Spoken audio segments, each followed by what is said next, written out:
अगर आपसे मैं कहूँ कि आपके पोर्टफोलियो में मैक्सिमम 5 स्टॉक्स ही होने चाहिए अगर आपको एक बड़ा पैसा बनाना है और अगर इस गिरते मार्केट में जो स्टॉक्स आपके पास ऑलरेडी हैं, जो 50, 60, 70 स्टॉक आपके पोर्टफोलियो में हैं, उनमें से कौन से स्टॉक्स को निकाल के आप उस 5 स्टॉक्स तक पहुंच सकते हैं। तो क्या आपको पता है कि कौन सी वो 4 ट्रिक्स हैं?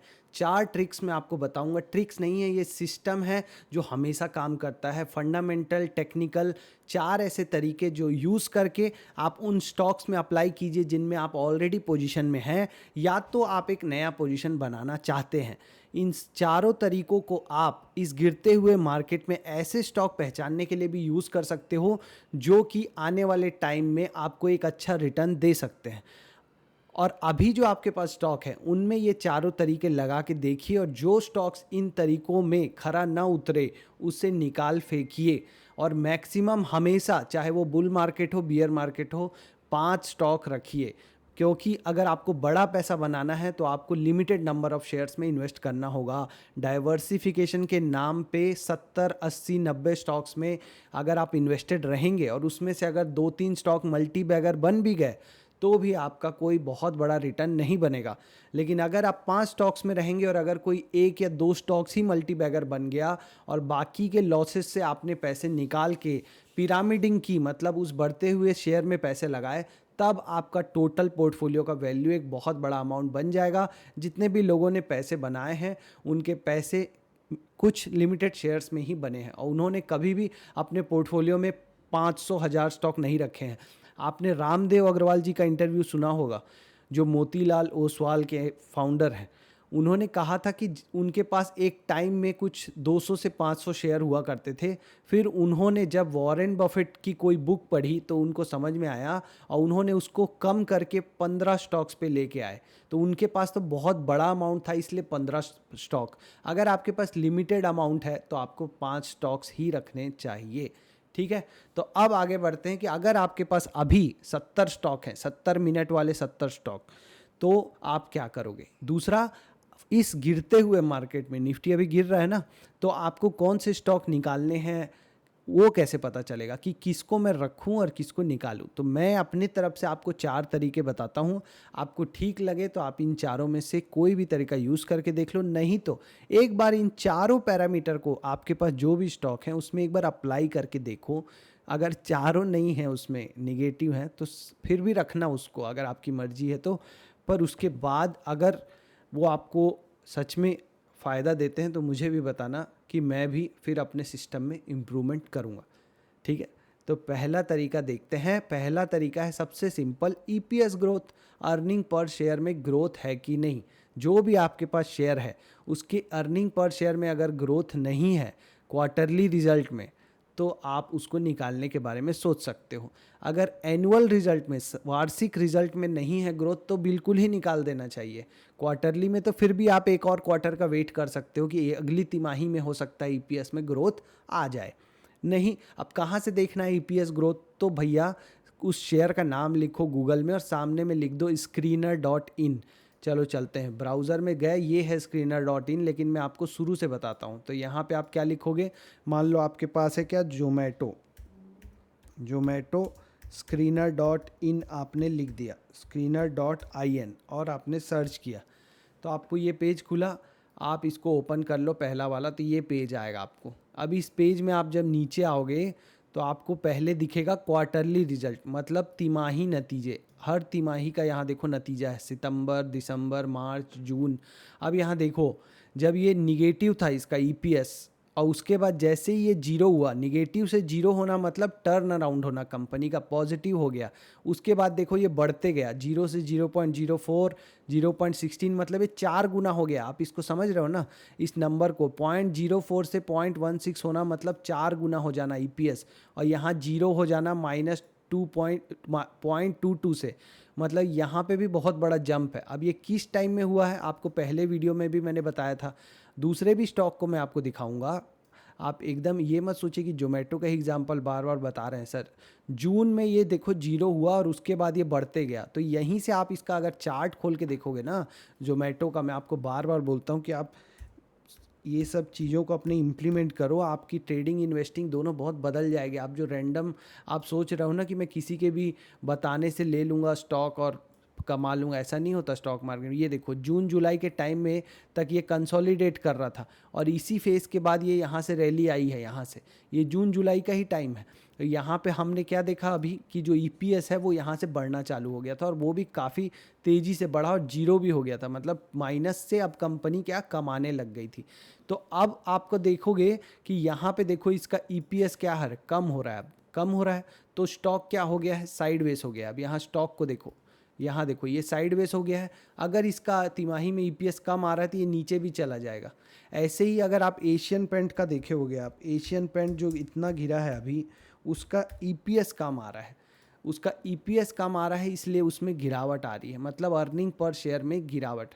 तो आपको कोई भी शेयर, आपको अगर कोई बोले कि टाटा मोटर रख लो, जैसे टाटा मोटर सब फेवरेट स्टॉक है ना, जैसे टाटा मोटर, तो यहाँ से अगर आप देखोगे तो इसकी अर्निंग्स गिरने लगी तो शेयर भी गिरने लग गया। तो सिंपल तरीका है, आपको ईपीएस देखना है कि ईपीएस गिर रहा है क्या, अगर नहीं तो ही रखना है। और आपको नया जब भी कोई स्टॉक लो, 1 मिनट लगता है, screener.in पे जाओ और चेक करो कि ईपीएस में ग्रोथ है कि नहीं। आपको टेक्निकल देखना आता है, आपको टेक्निकल पसंद है, बहुत अच्छी बात है।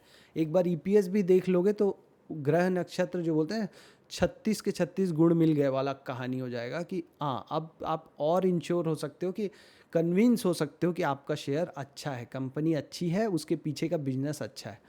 ठीक है। दूसरा तरीका क्या है, दूसरा तरीका है स्टेज एनालिसिस, जो मैंने आपको बताया था, एक अच्छे से डिटेल में समझाया था कि ये जो बुक है, बुक कहाँ है भाई, बुक मिसिंग है, हाँ, इस बुक में स्टेज एनालिसिस दिखाया गया है। तो स्टेज एनालिसिस में क्या होता है, किसी भी स्टॉक के चार्ट को आप 4 पार्ट में डिवाइड करते हो, स्टेज 1, 2, 3 एंड 4।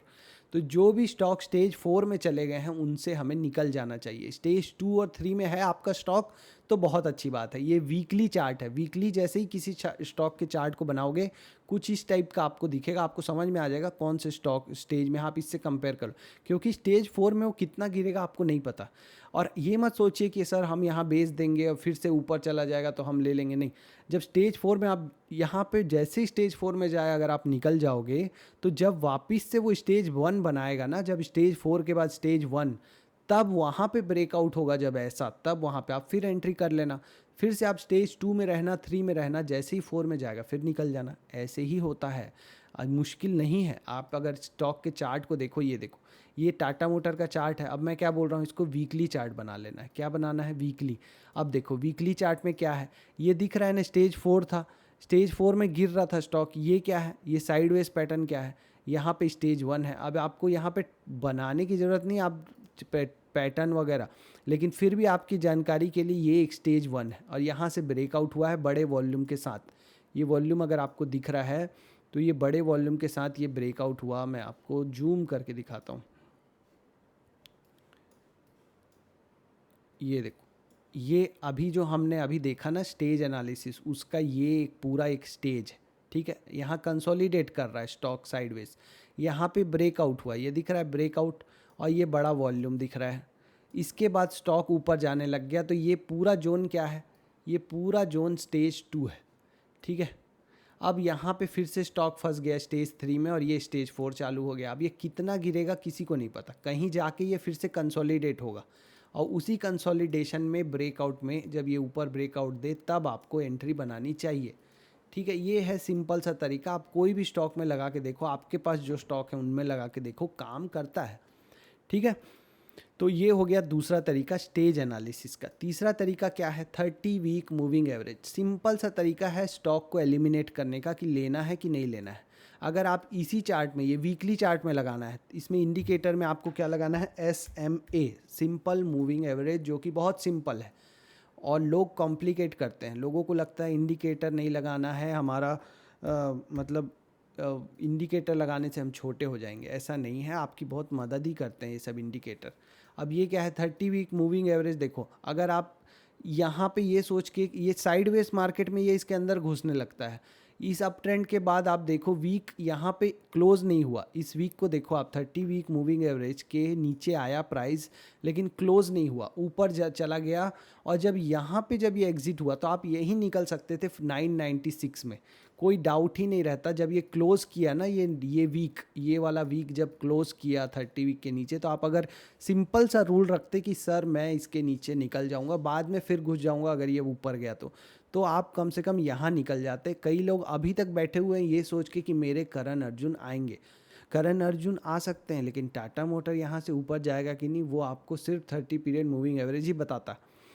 ठीक है, तो करण अर्जुन के चक्कर में मत रहिए। बहुत लोग सेंटी हो जाते हैं। अरे सर जी, स्टॉक मार्केट में सेंटी नहीं होने का, वरना छोड़ो। इसके बाद आपको और एग्जांपल देखना है तो सबका फेवरेट हमारा प्यारा बजाज, मतलब जोमेटो।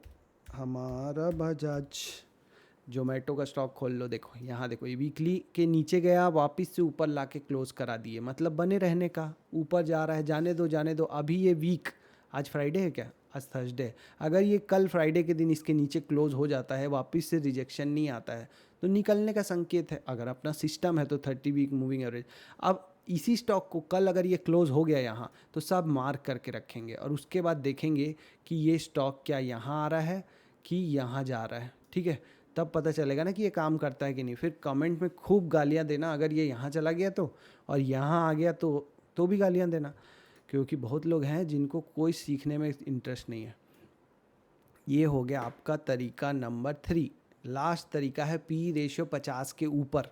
अगर किसी स्टॉक का पी रेशियो 50 के ऊपर है तो उसको अवॉइड करना चाहिए। बहुत सारे रेयर केस होंगे जो 50 के ऊपर भी भागते रहेंगे। बहुत लोग बोलेंगे पी रेशियो काम नहीं करता, पर मोटा मोटी आम आदमी के लिए जिसको कुछ नहीं आता, एटलीस्ट 50 के ऊपर पी वाले में तो पोजीशन मत ही बनाओ। और ऐसे गिरते हुए मार्केट में उनका पी बहुत गिरता है।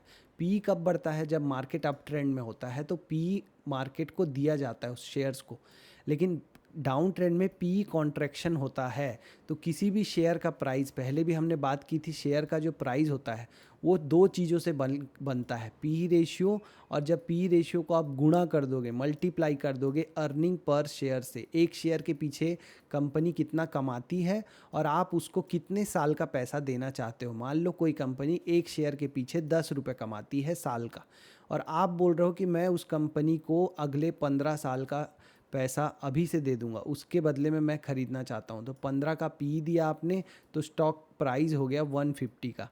लेकिन जैसे ही अगले साल वो कंपनी 10 की जगह 15 रुपये कमाएगी एक शेयर के पीछे, तो लोग कहेंगे कि अरे यार, इस कंपनी का तो प्रॉफिट बढ़ रहा है, तो अब इसको हम ज़्यादा से ज़्यादा लोग लेना चाहेंगे, तो उसकी डिमांड बढ़ेगी, तो उसका मार्केट, उसका पी रेशियो बढ़ा देगा, मतलब अब लोग ज़्यादा साल के लिए पैसे देने लगेंगे, तब इस स्टॉक रॉकेट हो जाएगा। अब ये गुणा करना तो मुझे भी नहीं आ रहा। 15 पंचे 75, 7 आया हासिल में, 15 दूनी 30, 30 7 37, कैलकुलेटर का ज़माना है, बनिया लोग जोड़ लेते हैं ऐसे ही।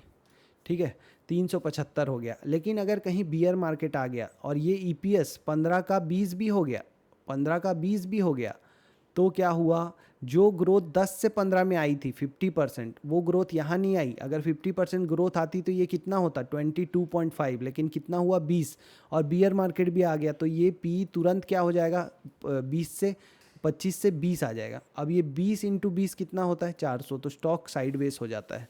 फिर अगर बियर मार्केट आया तो ये पी वापस से 18-19 आ जाएगा और आपका ईपीएस भी घटने लग गया। दोनों चीज़ें मिलके स्टॉक को गिराने लगती हैं और स्टॉक स्टेज 4 में आ जाता है स्टेज 3 के बाद।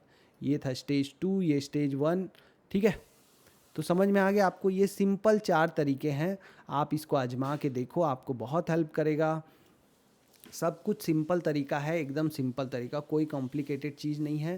पहला क्या था हमारा, ईपीएस ग्रोथ, जो कहाँ से देखना है, screener.in पे देखना है। प्रैक्टिस बना लो, जब भी कोई स्टॉक लोगे पहला चीज़ है ईपीएस ग्रोथ देखोगे, आपका ट्रेडिंग इन्वेस्टिंग बहुत सुधर जाएगा। आपको कौन सा 50 स्टॉक लेने हैं, मैं बोल रहा हूँ 5 ही स्टॉक लेने हैं, तो ईपीएस ग्रोथ वाले बहुत से स्टॉक अभी भी मिल जाएंगे मार्केट में जो। ठीक है, ऑल द बेस्ट, मिलेंगे नेक्स्ट वीडियो में।